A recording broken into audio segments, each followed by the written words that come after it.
Shalom, halo teman-teman. Saya Desi Natalia, siswa kelas 12 jurusan Akuntansi Keuangan dan Lembaga dari SMK Negeri 4 Konawe Selatan yang bertempat di Desa Rambudijaya, Kecamatan Lalembu, Kabupaten Konawe Selatan, Provinsi Sulawesi Tenggara.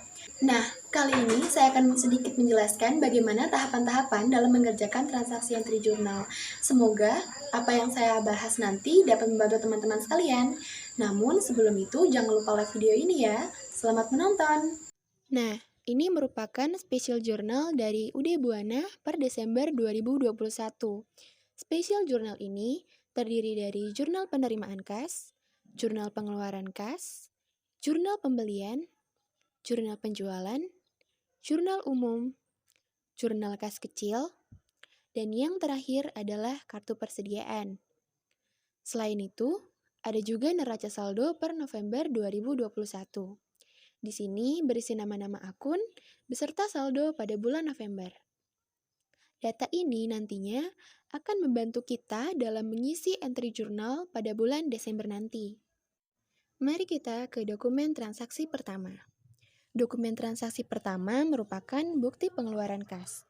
Di sini tertulis dibayarkan kepada karyawan UD Buana dengan keterangan pembayaran gaji karyawan bulan November 2021. Nah, karena pembayaran ini untuk melunasi gaji karyawan pada bulan lalu, maka timbul utang yaitu utang gaji. Namun, pada daftar nama akun perusahaan tidak terdapat utang gaji. Maka, sebagai gantinya, kita dapat menggunakan expense payable atau utang beban. Nah, pada kolom date kita menuliskan tanggal terjadinya transaksi yaitu 1 Desember. Kemudian, pada kolom invoice number kita menuliskan nomor transaksi yaitu BKK 12-1. Kemudian pada kolom description kita menuliskan nama yaitu karyawan UD Buana. Kemudian di bagian debit, di kolom other, di bagian account name kita menuliskan akun expense payable dengan account number 2.200 dengan total harga 2.500.000. Kemudian pada bagian kredit, di kolom cash in bank, kita memasukkan nominal yang sama yaitu 2.500.000. Nah, mari kita melangkah ke dokumen yang kedua. Dokumen transaksi kedua merupakan voucher kas kecil dengan keterangan pembuatan brosur perusahaan untuk keperluan iklan. Dari transaksi ini muncul beban yaitu beban iklan. Maka, kita dapat menggunakan akun advertising expense dan petty cash sebagai penyeimbangnya. Seperti halnya dokumen pertama tadi, hal pertama yang kita lakukan yaitu menulis tanggal terjadinya transaksi, yaitu 2 Desember, kemudian invoice number-nya yaitu V12-1 dengan deskripsi pembuatan brosur iklan. Kemudian pada kolom debit, di bagian account name, kita menuliskan nama akun advertising expense atau beban iklan. Kemudian pada kolom account number, kita menuliskan kode akun 6000. Kemudian pada kolom amount, kita menuliskan total harga yaitu 675.000. Sama halnya di PT Cash tadi, kita menuliskan angka yang sama yaitu Rp675.000. Kita melangkah ke dokumen transaksi ketiga. Dokumen transaksi ketiga merupakan bukti penerimaan kas.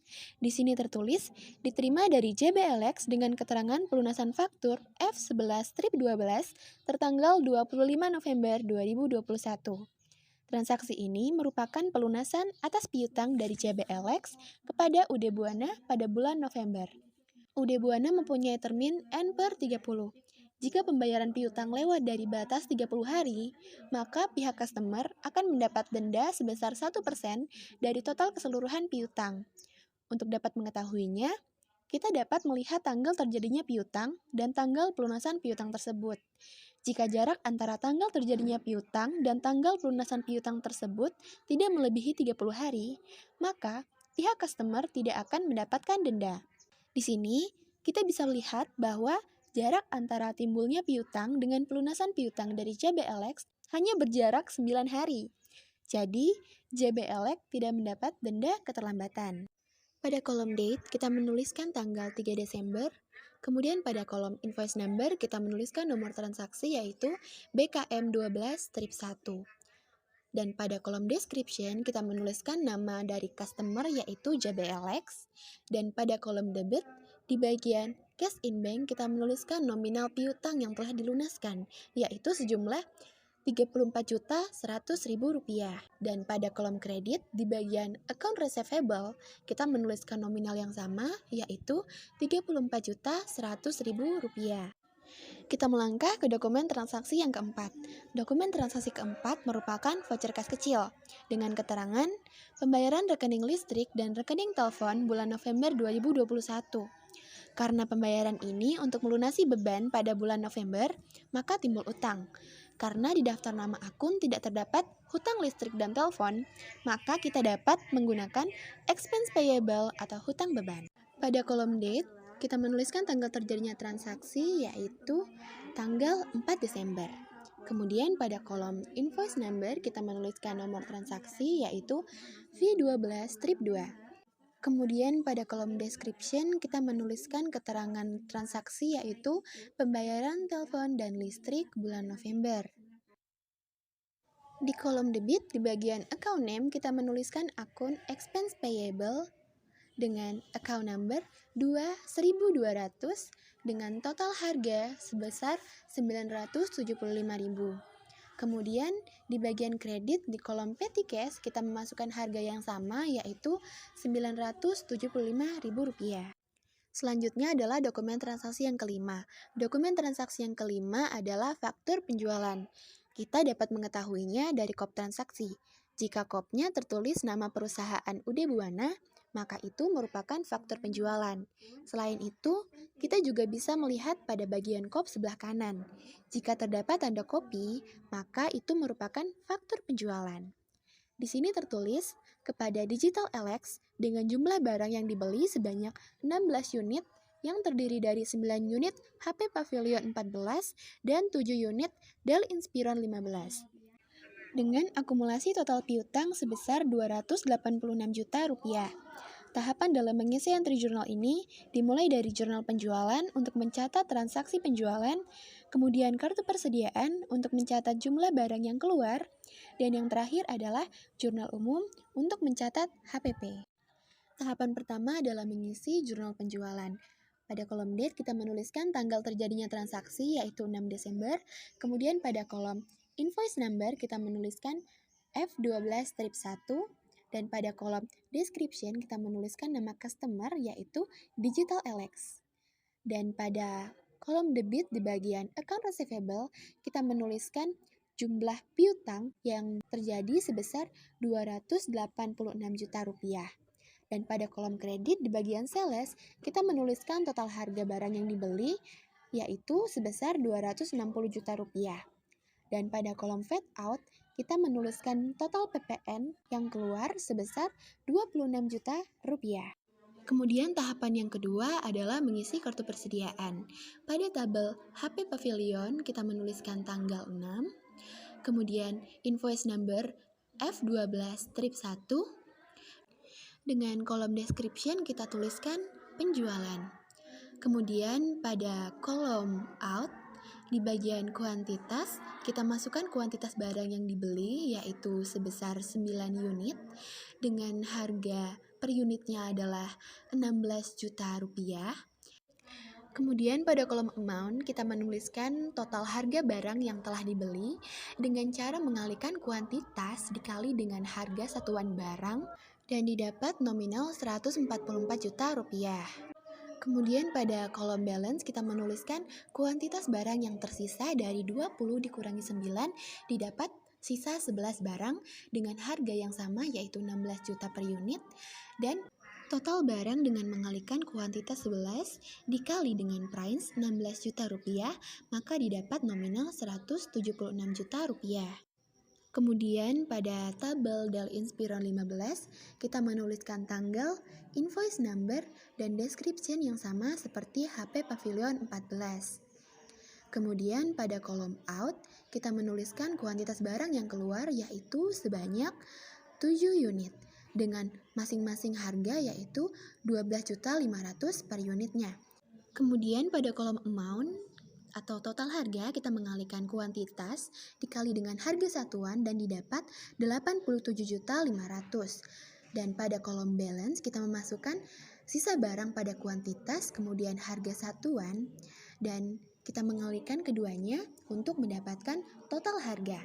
Dan di sini total harganya adalah 112.500.000. Ini adalah barang yang tersisa. Dan tahapan yang terakhir adalah jurnal umum. Di jurnal umum ini kita memasukkan tanggal dan nomor bukti transaksi yang sama seperti pada jurnal penjualan dan kartu persediaan. Kemudian pada kolom description kita menuliskan COGS atau Cost of Goods Sold di bagian debit dan Merchandise Inventory atau MI di bagian kredit. Kemudian pada kolom debit dan kredit nantinya kita akan masukkan nominal dari total barang yang sudah dijual tadi, baik dari HP Pavilion maupun Dell Inspiron dengan nominal Rp144 juta dan Rp87.500 yang jika ditambah maka itu akan menghasilkan HPP sebesar Rp231.500.000. Nah, nominal ini kita taruh pada bagian debit dan kredit di kolom jurnal umum. Kemudian dokumen transaksi yang keenam. Dokumen transaksi yang keenam adalah bukti pengeluaran cash. Di sini tertulis dibayarkan kepada PT Margonda dengan keterangan pelunasan faktur FK2011 tertanggal 28 November 2021. Transaksi ini merupakan pelunasan utang dari UD Buana kepada PT Margonda pada bulan November. Pada kolom date kita memasukkan tanggal terjadinya transaksi yaitu 6 Desember. Kemudian pada kolom invoice number kita memasukkan nomor transaksi yaitu BKK 12-2. Dan pada kolom description kita memasukkan nama supplier yaitu PT Margonda. Di kolom debit bagian account payable kita memasukkan total piutang yang telah kita lunaskan sebesar 28.600. Dan di bagian kredit di kolom cash in bank kita memasukkan nominal yang sama sebesar 28.600. Nah, ini menandakan bahwa kita telah melunasi utang kepada PT Margonda. Kita melangkah ke dokumen yang ketujuh. Dokumen transaksi ketujuh merupakan voucher kas kecil dengan keterangan pembelian perlengkapan toko. Kita dapat menggunakan akun Store Supplies Expense dan Petty Cash sebagai penyeimbangnya. Pada kolom date, kita memasukkan tanggal terjadinya transaksi, yaitu 9 Desember dengan invoice number V12-3 dan description-nya adalah pembelian perlengkapan toko. Pada kolom debit, di bagian account number kita memasukkan akun Store Supplies Expense dengan account number-nya yaitu 6-1200 dan dengan total harga Rp900.000. Kemudian pada bagian kredit di kolom petty cash kita juga memasukkan nominal yang sama yaitu Rp900.000. Nah, kita melangkah ke dokumen transaksi selanjutnya. Dokumen transaksi ke-8 merupakan faktur pembelian. Hal ini dapat diketahui dari kop transaksi yang bertuliskan nama perusahaan lain dan bukan UD Buana. Dan juga di kop sebelah kanan tidak ada tanda kopi. Di sini tertulis kepada UD Buana dengan jumlah barang yang dibeli sebanyak 21 unit yang terdiri dari 11 unit HP Pavilion 14 dan 10 unit Dell Inspiron 15 dengan akumulasi total utang sebesar Rp331.100.000. Tahapan dalam mengisi entry jurnal ini dimulai dari jurnal pembelian untuk mencatat transaksi pembelian dan kartu persediaan untuk mencatat jumlah barang yang masuk. Tahapan yang pertama adalah mengisi jurnal pembelian. Seperti biasa, terlebih dahulu kita isi kolom date dan invoice number-nya sesuai dengan tanggal transaksi dan nomor bukti transaksi. Kemudian pada kolom description kita menuliskan nama supplier yaitu PT Margonda. Kemudian pada kolom debit di bagian inventory kita masukkan total harga barang yang telah kita beli sebesar Rp301 juta dan di kolom fade in di sebelahnya itu kita masukkan PPN masukan yang kita dapat sebesar Rp30.100.000. Kemudian di bagian kredit di kolom account payable kita memasukkan total utang itu dari total harga ditambah total PPN dan didapatlah Rp331.100.000. Kemudian tahap yang kedua adalah mengisi kartu persediaan. Seperti biasa, sebelum itu kita harus mengisi tanggal dan invoice number sesuai dengan tanggal dan bukti transaksi yang tertera pada dokumen transaksi. Kemudian description-nya kita tulis pembelian. Karena ini merupakan faktur pembelian, maka ini menambah barang dagang kita. Maka kita memasukkannya di kolom in. Dengan kuantitas barang yang masuk dari HP Pavilion 14 adalah 11 unit dengan harga yang masih sama dengan harga terakhir dari persediaan barang kita, yaitu 16 juta rupiah. Dan dengan total harga seperti biasa kita kalikan kuantitas dikali dengan harga satuan, didapatlah nominal 100 juta rupiah. Nah, hal ini membuat bertambahnya jumlah stok barang dagang kita yang awalnya tersisa 11 unit, kemudian ditambah lagi oleh barang yang masuk sebanyak 11 unit, maka saat ini total barang dagang kita bertambah menjadi 22 unit. Untuk harga satuannya sendiri masih tetap 16 juta karena dari pembelian belum ada perubahan harga ya teman-teman. Nah, untuk menghitung total harga, seperti biasa kita mengalihkan kuantitas barang dikali dengan harga satuan, maka didapat 352 juta rupiah. Seperti halnya pada kolom HP Pavilion 14, kita juga melakukan langkah-langkah yang sama pada kolom Dell Inspiron 15. Dari mulai menulis tanggal, menulis nomor bukti transaksi, kemudian deskripsinya adalah pembelian, kemudian kita masuk ke kolom in dengan kuantitas barang yang masuk sebanyak 10 unit dengan harga yang masih sama yaitu 12.500.000. Dan dengan total harga seperti biasa kita mengalihkan kuantitas dengan harga satuan, maka didapatlah nominal sebesar 125 juta. Kemudian pada kolom balance, barang kita yang awalnya tersisa 11 unit, kemudian ditambah lagi oleh barang yang masuk sebanyak 10 unit, maka saat ini total barang dagang kita bertambah menjadi 19 unit. Dengan harga yang masih sama yaitu 12.500.000, dengan total barang kita kalikan terlebih dahulu. Seperti biasa, kuantitas barang kita kalikan dengan harga, maka didapat nominal Rp237.500.000. Nah, setelah selesai mengisi kartu persediaan, marilah kita melangkah ke dokumen transaksi yang ke-9. Dokumen transaksi ke-9 merupakan nota kontan. Transaksi ini merupakan penjualan barang dagang secara tunai. Transaksi ini masuk pada jurnal penerimaan kas, bukan jurnal penjualan. Hal ini dikarenakan jurnal penjualan hanya dikhususkan untuk transaksi penjualan secara kredit atau yang sering disebut dengan faktur penjualan. Di sini tertulis, kepada penjualan tunai dengan jumlah barang yang dibeli sebanyak 13 unit yang terdiri dari 5 unit HP Pavilion 14 dan 8 unit Dell Inspiron 15 dengan akumulasi pembayaran sebesar Rp266.200.000. Tahapan dalam mengisi entry jurnal ini dimulai dari jurnal penerimaan kas untuk mencatat transaksi penjualan, kemudian kartu persediaan untuk mencatat jumlah barang dagang yang keluar, dan yang terakhir adalah jurnal umum untuk mencatat HPP. Nah, tahapan pertama adalah mengisi jurnal penerimaan kas. Seperti biasa, di kolom date kita tuliskan tanggal terjadinya transaksi, yaitu 13 Desember 2021. Kemudian pada kolom invoice number, kita tulis kode transaksi, yaitu KN01. Kemudian pada kolom description kita tulis penjualan tunai. Kemudian pada bagian debit di kolom cash in bank kita masukkan nominal dari total pembayaran yaitu Rp266.200.000. Kemudian pada bagian kredit di kolom other kita masukkan dua akun.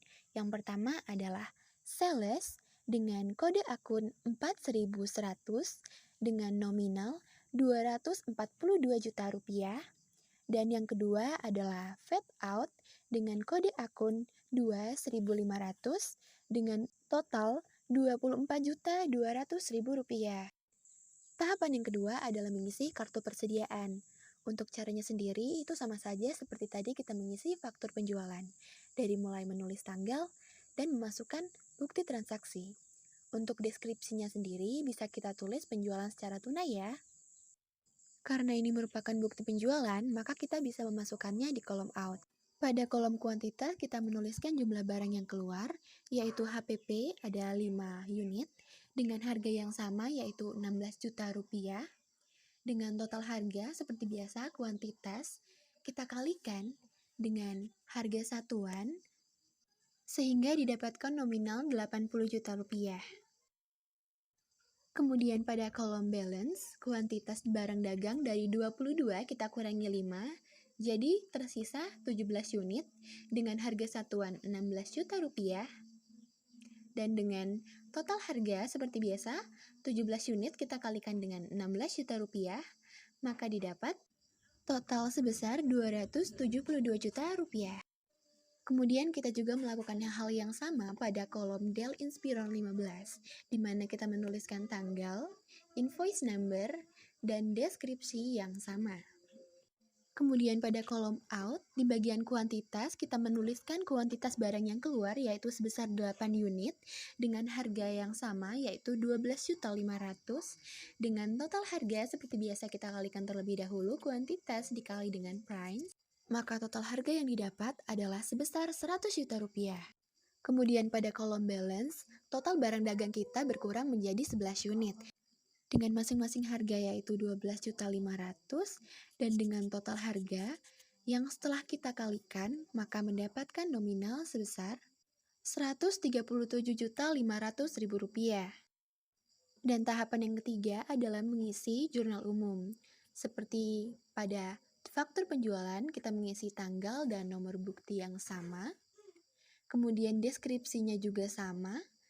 Cost of goods sold pada merchandise inventory dengan nominal debit sebesar 180 juta rupiah. Begitu juga pada kolom kredit, kita menuliskan nominal yang sama yaitu 180 juta rupiah. Ini merupakan HPP ya teman-teman. Dokumen selanjutnya adalah dokumen ke-10.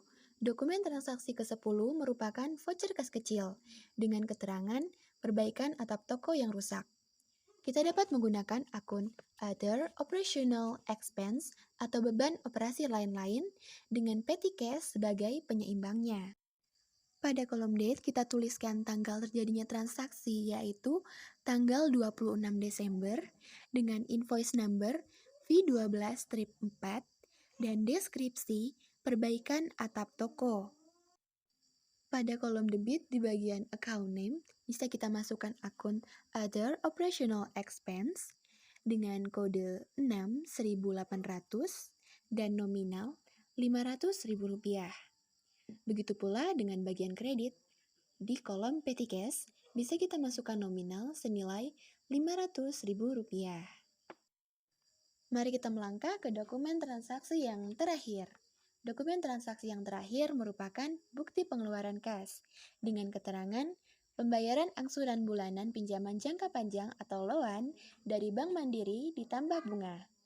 Transaksi ini merupakan pembayaran cicilan utang jangka panjang perusahaan di bank.